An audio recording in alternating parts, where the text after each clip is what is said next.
Om Swastiastu, warganet yang budiman dimanapun berada. Kali ini saya melanjutkan membacakan tentang Babat Pasak, masih sekitar peristiwa yang dialami oleh keturunan Kiai Agung Pasak Padang Subandre, yaitu Made Pasak Cedok diangkat menjadi patih.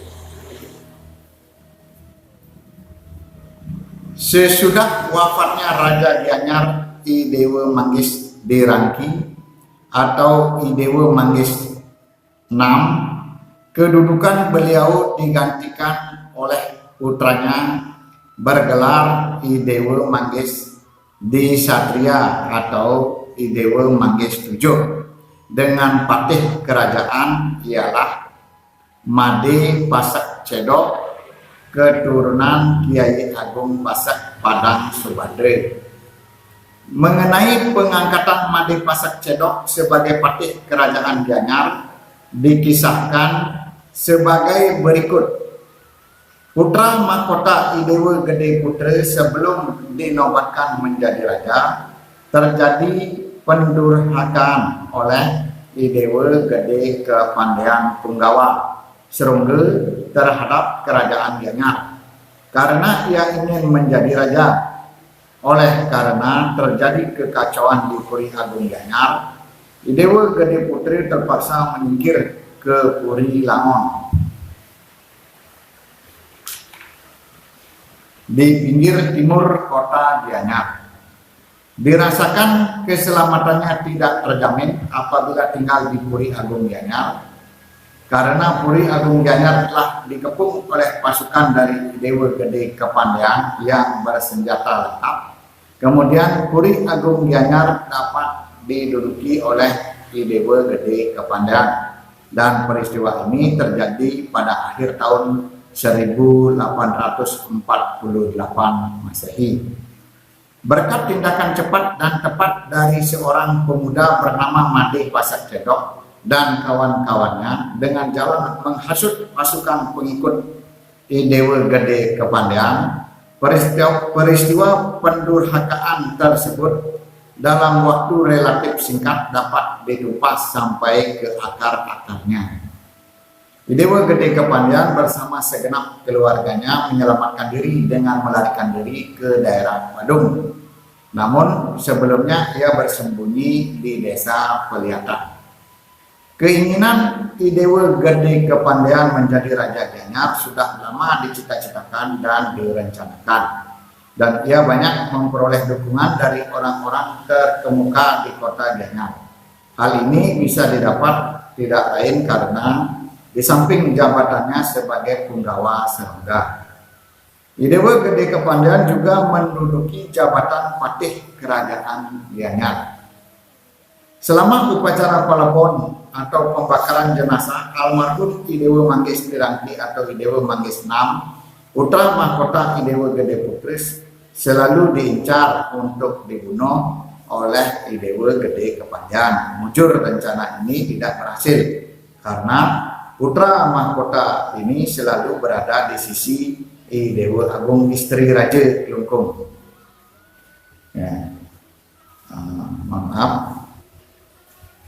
Karena putra mahkota ini selalu berada di sisi I Dewa Agung istri Raja, Dewa Agung istri Raja Kelungkung,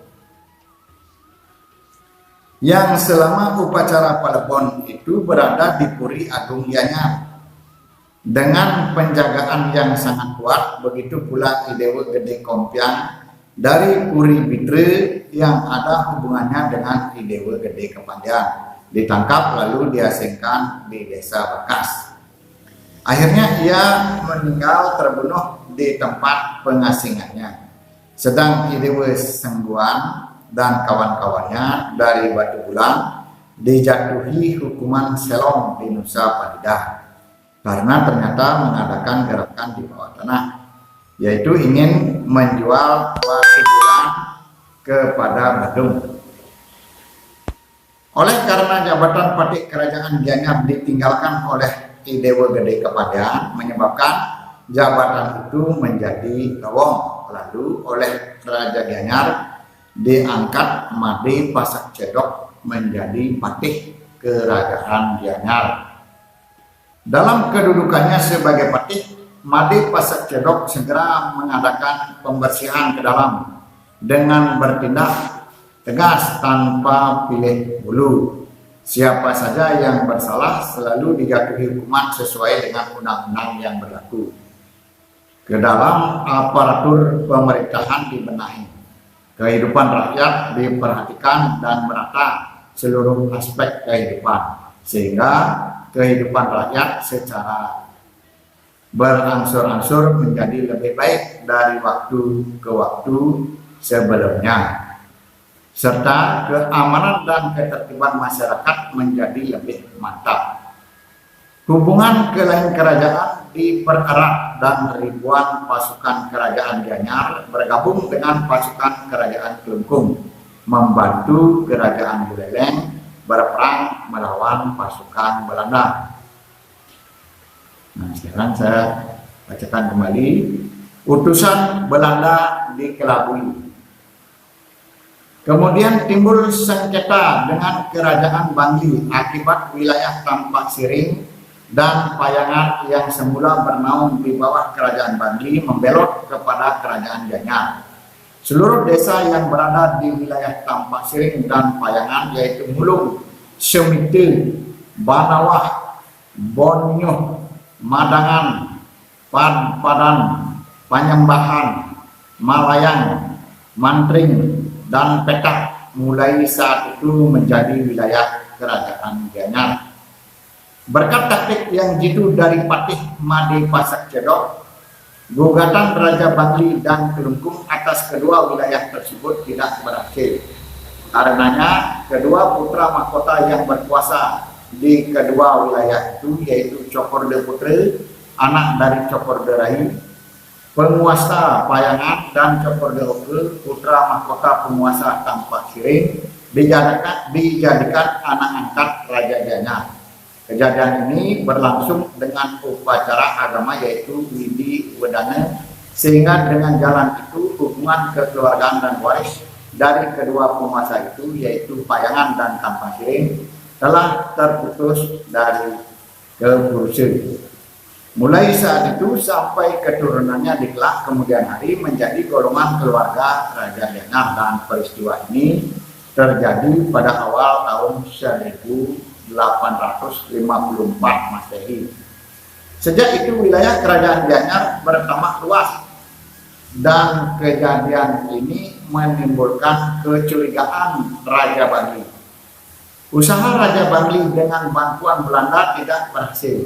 Untuk itu pemerintah Belanda mengirim seorang patih dari Banyuwangi bernama Pringgo Kusumo pada tanggal 6 September 1854 Masehi beserta tentara bersenjata lengkap ke Gianyar dengan maksud untuk mengembalikan kedua wilayah tersebut kepada kerajaan Bangli. Berkat politik patih Made Cedok, patih Made Pasak Cedok, patih Pringgo Kusumo sampai 11 hari tinggal di Gianyar. Sesudah 5 hari ia tinggal di Gianyar, barulah ia dapat menghadap Raja Gianyar. Tatkala patih Pringgo Kusumo baru sampai di Gianyar, oleh patih Made Pasak Cedok dikatakan Raja Gianyar tidak ada di Puri. Raja Gianyar dikatakan sedang bepergian ke desa Siangan menghadiri upacara adat. Padahal Raja Gianyar tidak kemana-mana, melainkan tinggal di Puri. Sementara patih Pringgo Kusumo belum dapat menghadap raja. Waktu ia sedang jalan-jalan di kota Gianyar, ia banyak bertemu dengan orang-orang yang mengaku dari Payangan dan Tampak Siring. Mereka mengatakan lebih senang dan aman berada di bawah kekuasaan Raja Gianyar dibandingkan berada di bawah kekuasaan Raja Bangli. Dikatakan bahwa Raja Bangli sangat kejam, menindas rakyat, kesalahan-kesalahan yang belum dapat dibuktikan, dan hanya karena fitnah semata-mata sudah dijatuhi hukuman berat dan tidak berperi kemanusiaan. Mereka semua mengaku para kepala desa dari kedua wilayah tersebut berdasarkan gerak-gerik mereka.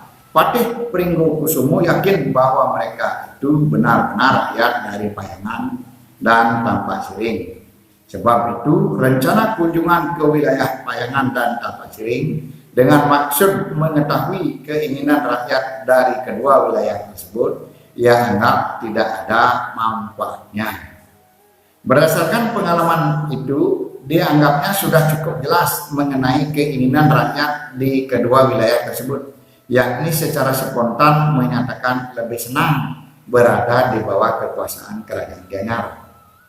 Pada tanggal 17 September 1854, Patih Pringgokusumo bersama pasukannya meninggalkan kota Gianyar, meneruskan perjalanannya menuju Kelungkung dan kemudian ke Bangli, melaporkan hasil penyelidikannya kepada kedua raja bersangkutan. Raja Bangli tidak puas atas laporan Patih Pringgokusumo, sementara itu Raja Kelungkung yang baru yaitu Idewa Agung Putra mulai juga tidak senang dengan perluasan Kerajaan Gianyar. Demikian politik Patih Kerajaan Gianyar Made Pasak Cedok yang berhasil dalam mengelabui utusan Belanda dan mempertahankan wilayah Payangan dan Tampak Siring menjadi wilayah kekuasaan Kerajaan Gianyar. Nah, begitu dulu. Saya akan lanjutkan kembali undang-undang yang dibuat demi keselamatan Kerajaan Gianyar. Saya lakukan.